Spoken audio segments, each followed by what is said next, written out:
Energi berasal dari sumber energi. Energi yang biasa digunakan oleh manusia adalah bahan bakar minyak atau BBM. Namun ketersediaan bahan bakar sudah mulai menipis sehingga dibutuhkan energi alternatif untuk pembangkit listrik.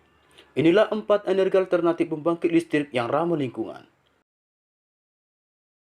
Pertama, Pembangkit listrik tenaga air. Air dapat dimanfaatkan sebagai pembangkit listrik dengan memanfaatkan dua alat utama, yaitu turbin air dan generator. Sistem tenaga air mengubah energi dari air yang mengalir menjadi energi mekanik dan kemudian berubah menjadi energi listrik. Air mengalir melalui kanal atau penstock melewati kincir air atau turbin di mana air akan menabrak sudu yang menyebabkan turbin berputar. Perputaran turbin menyebabkan perputaran poros rotor yang terhubung dengan generator, sehingga generator dapat berputar. Generator yang berputar akan menghasilkan listrik dengan menggunakan prinsip gaya gerak listrik atau GGL.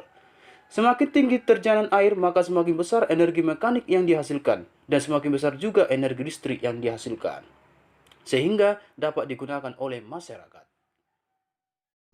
kedua, Pembangkit listrik tenaga angin tidak berbeda dengan pembangkit listrik tenaga air. Pembangkit listrik tenaga angin juga memanfaatkan dua alat utama, yaitu turbin angin dan generator, atau disebut juga dengan aerogenerator. Hembusan angin akan memutar baling-baling turbin, lalu diteruskan untuk memutar rotor pada generator yang berada di bagian belakang turbin angin. Generator yang berputar akan mengubah energi mekanik menjadi energi listrik dengan teori medan elektromagnetik, atau yang biasa dikenal gaya gerak listrik. Tegangan dan arus listrik yang dihasilkan disalurkan melalui kabel jaringan listrik dan akhirnya dapat digunakan oleh masyarakat. Tegangan arus listrik yang dihasilkan generator berupa arus bolak-balik atau disebut juga dengan AC, alternatif current. ketiga, Pembangkit listrik tenaga panas matahari melalui alat panel surya yang bahan utamanya terbuat dari bahan dua khusus semikonduktor yang disebut silikon tipe muatan negatif dan silikon tipe muatan positif. Panel surya ini dimanfaatkan oleh manusia untuk menghasilkan energi listrik. Pada saat pancaran cahaya matahari mengenai panel surya, cahaya tersebut akan diserap dan ditransfer ke silikon, sehingga mengakibatkan silikon melepaskan muatan listrik elektron yang bergerak dari silikon muatan negatif menuju silikon muatan positif, sehingga dapat menghasilkan energi listrik. Energi ini akan dapat digunakan oleh kalangan masyarakat. Pembangkit listrik tenaga panas bumi.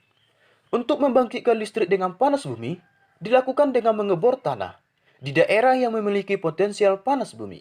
Tujuannya untuk membuat lubang gas panas yang akan dimanfaatkan untuk memanaskan ketel uap, sehingga uap yang keluar dapat menggerakkan turbin uap yang tersambung dengan generator. Generator yang telah bergerak berputar akan menghasilkan energi listrik. Semakin kecil lubang uap gas, maka semakin besar tekanan gas keluar, sehingga semakin cepat turbin berputar. Cepatnya perputaran tersebut akan menghasilkan energi listrik yang lebih besar dan dapat digunakan oleh masyarakat. Seperti itulah prinsip kerja dari pembangkit listrik tenaga panas bumi.